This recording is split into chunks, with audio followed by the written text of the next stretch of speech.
Very good afternoon to all of you. Thank you for joining us on this special briefing on the occasion of the state visit of the President of Egypt to India as the chief guest of the Republic Day. We are doing it out of the Sushma Swaraj Bhavan in a different location, as you would have noticed, to give us a sense of the visit. And we just concluded the conversations that he had with the Prime Minister. We have the privilege of having with us Foreign Secretary Shri Vinay Quatra. Also joining us on the dais, Dr. Asaf Saeed, Secretary CPP and OIA. Ajit Gupte, Ambassador to Egypt, as well as Pradeep Rajpurohit, Joint Secretary, WANA in the Ministry. Sir, may I hand over the floor to you? Thank you. Thank you very much, and good afternoon to dear friends for being here for this special briefing on the visit of the President of Egypt, Excellency Abdel Fattah el-Sisi, which he arrived last night, which commenced this morning. At the invitation of Prime Minister Shri Narendra Modi, His Excellency Mr. Abdel Fattah el-Sisi, President of Arab Republic of Egypt, is on a state visit to India, also as the chief guest of the 74th Republic Day celebrations. As I said, President Sisi arrived yesterday and has just concluded his official talks with the Prime Minister, both in the restricted and in the official delegation level formats. Earlier this morning, President Sisi was accorded a ceremonial reception at the forecourt of the Rashtrapati Bhavan, after which the External Affairs Minister, Dr. Jaishankar, called on him. Tomorrow, President Sisi will participate in the Republic Day parade as the chief guest, as I said. And we will also witness participation of a contingent from the Egyptian Armed Forces in the parade. Vice President of India will call on the visiting dignitary tomorrow evening. President Sisi's visit as the chief guest on our Republic Day signifies the special and unique bonds of relationship, civilization linkages, and shared struggle for freedom that India and Egypt have nurtured over the years. This year is also special in India-Egypt bilateral relations, as both countries are celebrating 75 years of establishment of diplomatic relations between our two countries. As we have announced some time ago, India has also invited Egypt as a guest country during the G20 presidency of India this year. High-level political engagements have been an integral aspect of our bilateral ties. This is the third visit of President Sisi to India. His first was in October 2015 to participate in the third India-Africa Forum Summit. His second was in September 2016, which was also a state visit, and this one is his third. Earlier last year, last quarter of 2022, we had three senior ministerial visits from India to Egypt. Raksha Mantri Shri Rajnath Singh Ji in September 22, EM Dr. Jaishankar in October 22, and the Minister of Environment, Forest and Climate Change, Shri Bhupendra Yadav Ji, in November 22 for COP27.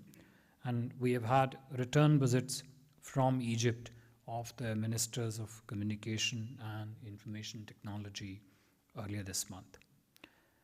Prime Minister Modi and President Sisi held extensive and productive discussions today. Very warm conversations, very warm interaction between the two leaders. They appreciated each other's role, not just in giving the driving momentum to the relationship, but also ensuring that the decisions that the two countries take are implemented in a time-bound and a quick fashion. Discussions were on a whole range of bilateral issues, including on political security elements, trade, investment, technology, and other elements of economic partnership, and people-to-people ties. The highlight, one of the key highlights of today's interactions between the two leaders, and the outcome of their discussions is the elevation of the bilateral relationship to strategic partnership, comprising essentially of four key pillars. The first pillar of political and security cooperation. Two, the whole segment of economic engagement constitutes the second pillar. Three, the scientific and academic collaboration. And four, wider cultural and people-to-people contacts. President Sisi appreciated Prime Minister Modi's invitation to Egypt as a guest country for the G20. Both leaders agreed to work together during India's G20 presidency and shared their common interest and priorities, which the Global South should focus on, and through the India's presidency could channel its priorities into the G20. If I could briefly touch upon each of the pillars of the strategic cooperation and how it figured in today's conversation and how it would be positioned going forward in terms of bilateral relationship.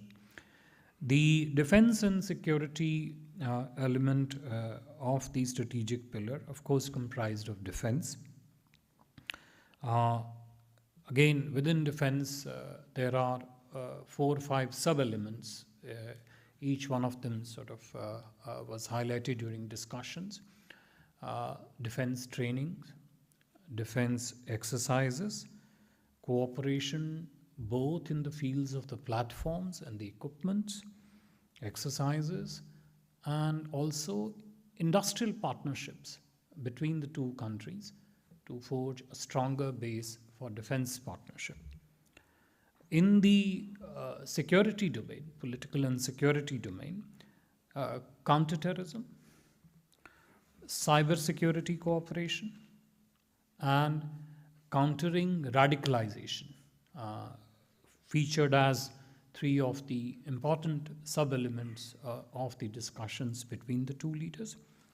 Both leaders strongly condemned the use of terrorism by countries as a foreign policy instrument and called for zero tolerance to terrorism. And for all those who encourage, support, and finance terrorism, provide sanctuaries to terrorists and terror groups, whatever their motivation may be. Given the commonality of challenges of terrorism that both India and Egypt face, the two leaders also emphasized the need for concerted and coordinated action bilaterally between the two countries to see how our cooperation can become more broad-based, deeper in the field of terrorism, and how we can also together join hands in the larger international platforms to ensure that international community comes together to act against the challenge of terrorism in all its forms and manifestations. One more element in the field of defense that I wanted to highlight, just even as we speak, a joint exercise of the special forces of both sides. It's called Cyclone 1, is currently being held in Jodhpur, Rajasthan. Also, for the first time, India has been invited for Egypt's tri-services exercises called Bright Star, which is to be held later in the in the fourth quarter of this year, in September 2023. Coming to the second pillar of strategic partnership, the economic engagement aspect, both leaders assessed one, the robustness in bilateral economic engagement, 2, the dynamism, and 3, its substance, which covers the whole range of economic activity of human endeavor. They appreciated that the trade quantum, which currently stands at close to $7 billion, in next few years would increase to $12 billion. That's the target they fixed. And in this context, they also discussed ways to further intensify trade-based economic engagement in the space of renewable energy, pharmaceuticals, infrastructure, IT, etc. Naturally, two-way investments, the capital flows between the two countries, also figured as an important element of discussion. The two other elements on which the two leaders focused their attention and pushed their systems to focus on, one was the developmental template that responds to the need of people of each country, how there are learnings in our bilateral cooperation in this field. And the other element, which is that how do societies like the Indian society and the Egyptian societies work together to harness technology and intensify and deepen the interface between technology to meet developmental challenges. And I think there are significant complementarities and learnings which the two leaders highlighted for both the Indian system and the Egyptian system to take from each other. Given the challenges of food, fertilizer, and energy that both India and Egypt face, the two leaders agreed in their discussions that the two countries will work together to ensure and build supply chains which are reliable in the field of food, fertilizer, and energy, including, if required, through government-to-government partnership, whether it's in the field of food security or in the field of fertilizer security. Prime Minister Modi, of course, congratulated President Sisi for Egypt's successful hosting of the COP27 and for the Sharm el-Sheikh Declaration on Loss and Damage Fund. In the scientific and academic pillar of cooperation, the two leaders discussed how the institutional engagements and partnerships across the wide set of areas could be strengthened between the two countries, and we could take it forward. In the people-to-people exchanges, tourism was highlighted as an important segment of growing cooperation between the two countries. Direct air connectivity, of which there is already a certain frequency which is there, but effort to increase it. And also cooperation and in the field of establishing museums which showcase the cultures of both the countries. That was another element of capacity building and institutional partnership between the two countries, which was a focus of conversation today. Finally, the two leaders also shared their perspective on regional and global issues, including on multilateral cooperation. They touched upon the changing dynamics in multiple regions of the world. Of course, the derivative impact of the ongoing Russia-Ukraine conflict and its implications, as I mentioned earlier, on the food, fertilizer, and energy challenges that both our societies face. The discussions between the two leaders, as I mentioned earlier on, were extremely warm and productive, and both reaffirmed common understanding on the way forward in different areas of bilateral relationship, of which I highlighted some of them. Today, in a while from now, President Sisi will also interact with the Indian business community, and later in the evening tonight, the Honorable President of India would be hosting a state banquet for President Sisi. In terms of the specific deliverables which were announced during the visits and agreements were exchanged, there was one exchange of commemorative postage stamp on 75 years of establishment of bilateral diplomatic relations, and there were 5 MOUs in various areas, including one for cooperation between CERT to CERT, generic IT-based cooperation, media engagement, and culture and youth matters between the two countries.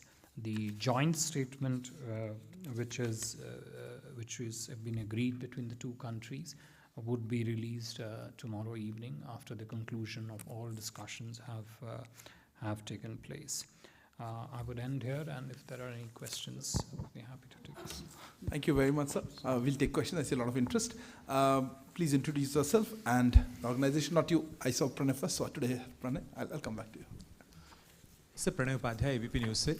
मेरा सवाल इस चीज़ को लेकर है कि Egypt की economy इस समय काफ़ी संकट के दौर से गुजर रही है, तो ऐसे में हम जब इजिप्ट के साथ अपने रिश्तों को रणनीतिक स्तर पर ले जा रहे हैं और भारत के निवेश को बढ़ाने की बात कह रहे हैं प्रेसिडेंसी सी, तो ऐसे में भारतीय निवेश के लिए सुरक्षा की क्या वो होंगी चीज़ें होंगी जो हम अपेक्षा कर रहे हैं और हमने इंश्योर की हैं आज की बातचीत में?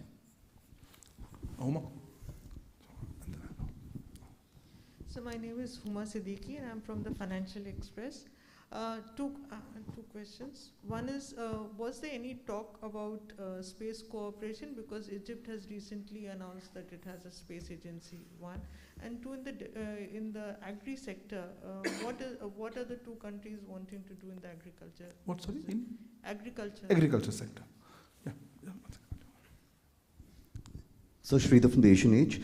We heard the Prime Minister say that both countries had endorsed firm action to counter cross-border terrorism. So was there any discussion on Pakistan's role in sponsoring cross-border terror? And secondly, you mentioned the Egyptian interest in Indian defense platforms. Could you be a little specific on which platforms they are particularly interested in acquiring? Thank you. Question I saw that Siddhant. Welcome to Hi, so I'm Siddhant from Beyond. My question is, how big is this a diplomatic victory for India in terms of its engagement with Egypt? India already has good relationships with Saudi Arabia and UAE. I'm asking this also because last year, in the backdrop of certain comments, it looked like that our relationship with many countries in West Asia might be impacted. So we'll take next round. Sure. Thank you. Pranay, जो आपका प्रश्न था Egypt की आर्थिक समस्याओं को लेके और इन आर्थिक समस्याओं के मद्देनज़र किस तरह से दोनों देशों के जो आर्थिक संबंध हैं उसमें जो निवेश के प्रश्न हैं उनको किस प्रकार से संचालित इसमें किया जाएगा। देखिए, जो जैसे कि मैंने अपनी प्रारंभिक टिप्पणी में भी कहा, जहाँ तक आर्थिक भारत इजिप्ट आर्थिक संबंधों का प्रश्न है, उसके जो विभिन्न पहलू हैं, तो यदि आप व्यापार का पहलू लें तो वो अपनी अच्छी गति और क्षमताओं के साथ अग्रसर है। जैसे कि मैंने बताया, लगभग $7.2 बिलियन का आज का व्यवस्थापित ट्रेड है और आगे आने वाले चंद वर्षों में ये अपेक्षित है और अनुमानित है कि ये लगभग $12 बिलियन तक पहुंचेगा। निवेश की जो संभावनाएं दोनों देशों में हैं, वो एक तो जो सरकारी स्तर है उस पर भी होती है, लेकिन अधिकांशतः जो है वो जो निवेश निजी क्षेत्र में है उसके हिसाब से होता है। हम जब भी और हमारी इंडस्ट्री जब भी किसी देश में निवेश के प्रश्न देखती है तो वो आर्थिक इकोसिस्टम के, उस देश के आर्थिक सिस्टम के हर पहलुओं के मद्देनज़र में देखती है। जहाँ तक मुझे ज्ञात है, हमारी अभी तक की जो निवेश है उस इजिप्ट में लगभग $3.5 बिलियन की है, लगभग 3.54 बिलियन के डॉलर में। और जो हमारे संज्ञान में जो जानकारी है वो ये है कि आर्थिक संबंध, निवेश संबंध, व्यापार संबंध तीनों की दिशा सकारात्मक है और न केवल सकारात्मक है अपितु सुदृढ़ भी है। Your question on space cooperation and There is already a joint working group between the two countries in the field of space cooperation. What we do expect as a country is that the nature of dynamism in the field of space, whether it is the question of launch capabilities or it's a question of building payloads, integrating the payloads with the launch capabilities, building of satellites. This is a field and space on which there is enormous capacity which is available in the Indian context. And I'm sure going forward, those capacities will find a very substantive link both in the scientific domain but also in the commercial space for cooperation in the field of space. In the agricultural sector, as I mentioned to you earlier on, the complete supply chain for the food and fertilizer security did focus as an element of discussion. As you know that one of the cascading impacts of the Russia-Ukraine conflict has been on the global supply of food products, and food security has been impacted. So the two leaders did discuss as to going forward what the two countries can do together so that the food security concerns are addressed. Prime Minister did speak very strongly that there are ancillary elements of the food sector, including in the food processing sector, in which the private sector in India and the industry in India would be very, very keen to cooperate. My colleague just also tells me that elements of trade in rice, non-basmati rice particularly, and some other food products, which are also a strong element of trade-based linkage between India and Egypt, also constitute an important segment of the cooperation in this particular sector. The question from Asian Age on counterterrorism and on the defense platforms. The two leaders did spend some time in talking about this challenge, the nature of this challenge as it exists as both countries face it. Some of the specifics of this challenge. Given the nature and its specifics, what is it that the two countries can do together? What is it, what specifics, areas can the two systems take forward in cooperating in a manner that the challenges that Egypt faces, for example, from its context, the challenges that we face in terms of our context, understanding how we address these challenges, not just at the level of the systems, but also at the level of the societies, whether it's the challenge of radicalization, the spread of radicalization, and how different parts of the government come together, talk about it, exchange their perspectives, understand its dimensions, and then act to address those challenges in a comprehensive manner.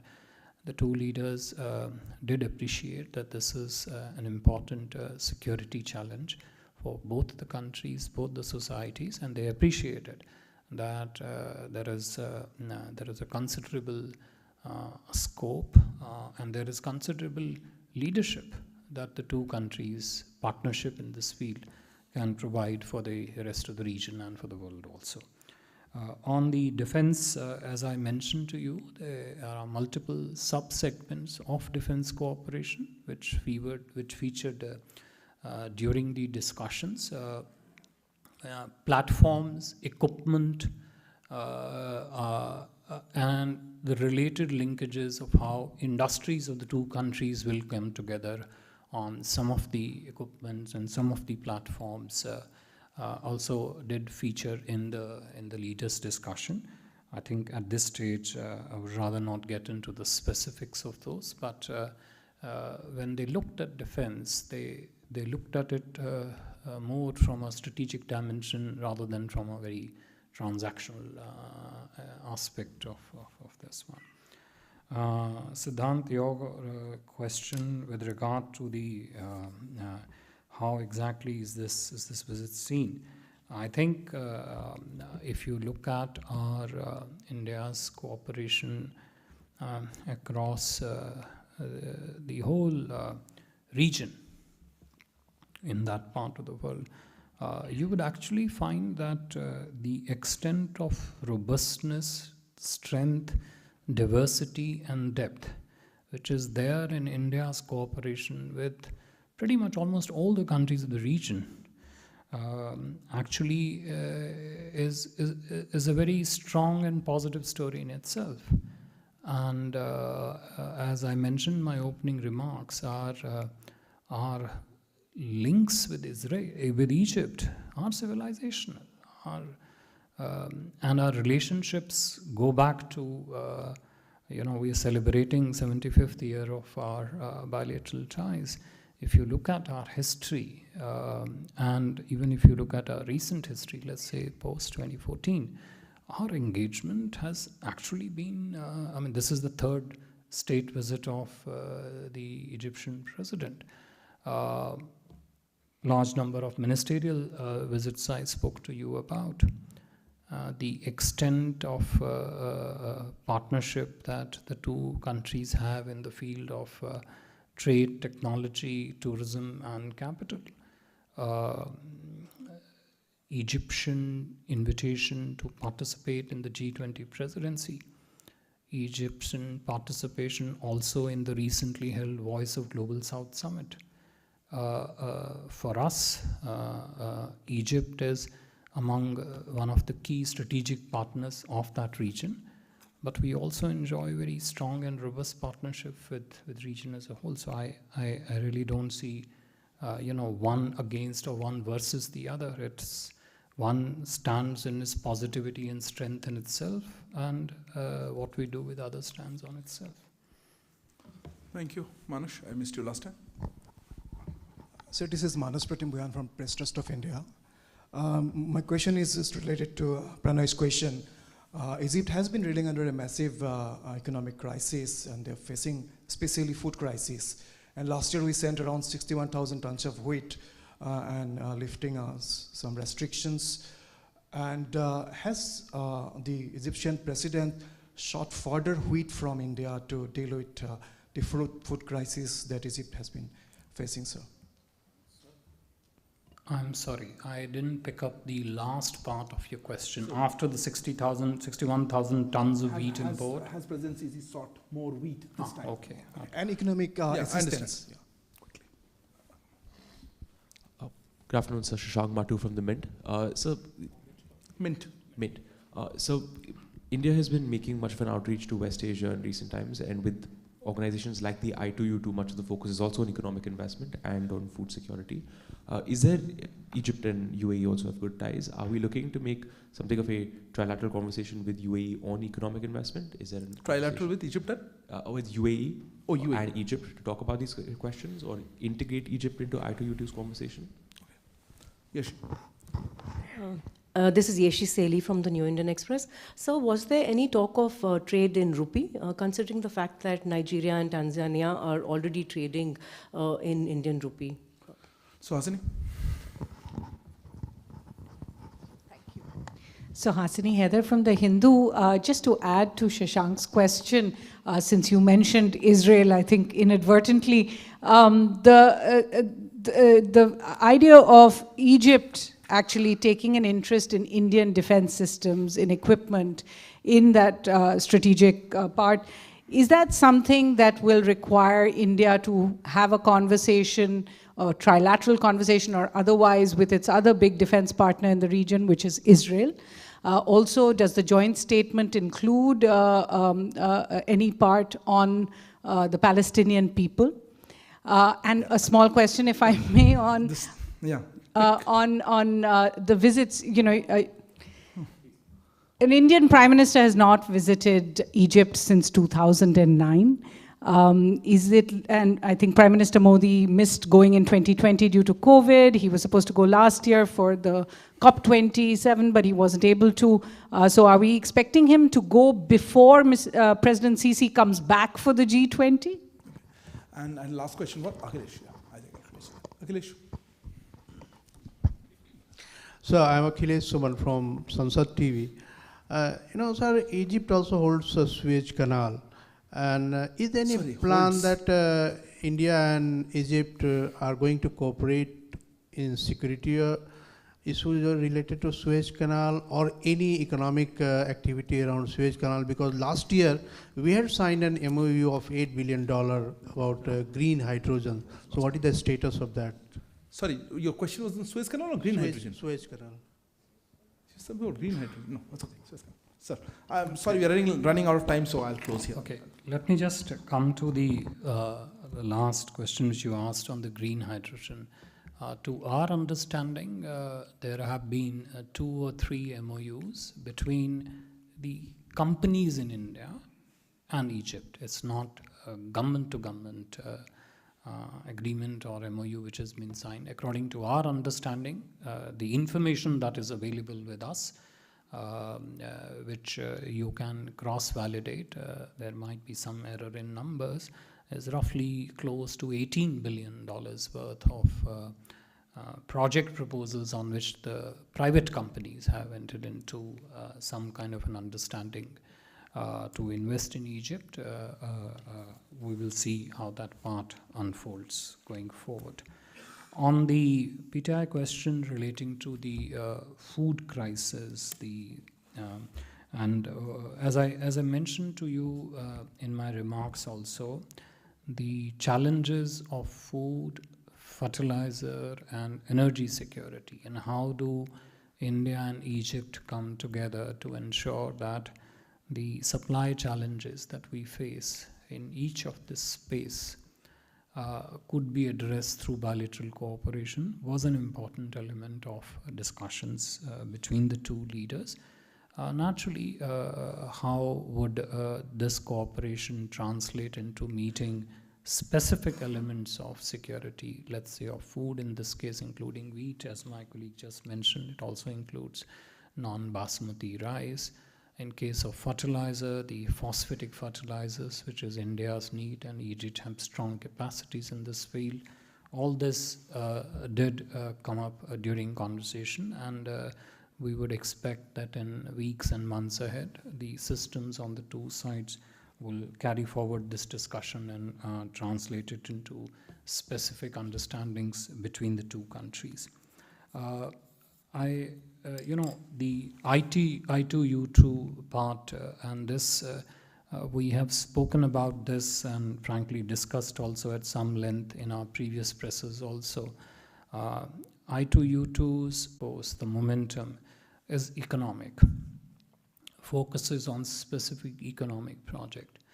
The discussion which the two leaders had today, the President of Egypt and Prime Minister of India, focused on the full range of our strategic cooperation, not just the elevation of relationship to strategic partnership, but also specific elements under it. I described at some length 4 sub-pillars under that of political security, economic, science and technology, and also the people-to-people linkages. I really don't see how I2U2 project-based cooperation, which stands on its own merit, which relies on India's cooperation with each of the countries involved in I2U2, and how India and Egypt cooperation, which is, as I said, very robust and dynamic, extensive as, nature of cooperation is such that it evolves. So we'll see how it evolves, into what shape it, in terms of whether there is a scope in our bilateral ties to interface with the other countries of the region, etc. It would depend, of course, on individual domains also of the cooperation. Trade in rupees, not trade in rupees, but rupees settlement of bilateral trade really. Look, when we talk of economic engagement, it is very natural to look at all the process-based solutions, process-based methodologies, which can give boost to such trade. If going forward in our discussions, we find out that rupee settlement can give it a boost, and it is our effort, it is our endeavor, it is a strong line of our objective to try and see that international trade that India does, increasingly, if it can get settled in some geographies in rupee-based denominations, then to pursue. There is a complex mix of regulatory guidance, process-based solutions, and on-the-ground implementation between the banking community and the trading community for all this to converge together and translate itself into specific rupee-based settlement of the trade platform. So that is something which, the two systems would continue to discussion. It is our effort to pursue that. Suhashini, your question on the India-Egypt defense cooperation.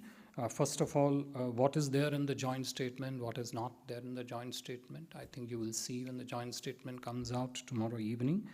But on the very limited element of India-Egypt defense cooperation and its 4 or actually 5 subsegments that I mentioned, which is exercises, training, equipment, platforms, and more importantly, how industry to industry cooperation in this field. I think that stands purely. Sansat's TV question I've already answered. Thank you. Visit. Look, as you yourself mentioned, Prime Minister Modi was due to travel to Egypt in 2020, but we all know the pressure and the tragic compulsions of COVID, which hit the world at that time, and so that couldn't materialize. It is our effort. Prime Minister was very clear that it would be his priority to ensure that he travels to Egypt as soon as the dates etc. can be scheduled between the two countries. This special media briefing. Thank you also to Secretary Dr. Asif Said, Ambassador Ajit Gupte, as Joint Secretary Pradeep Rajpurohit.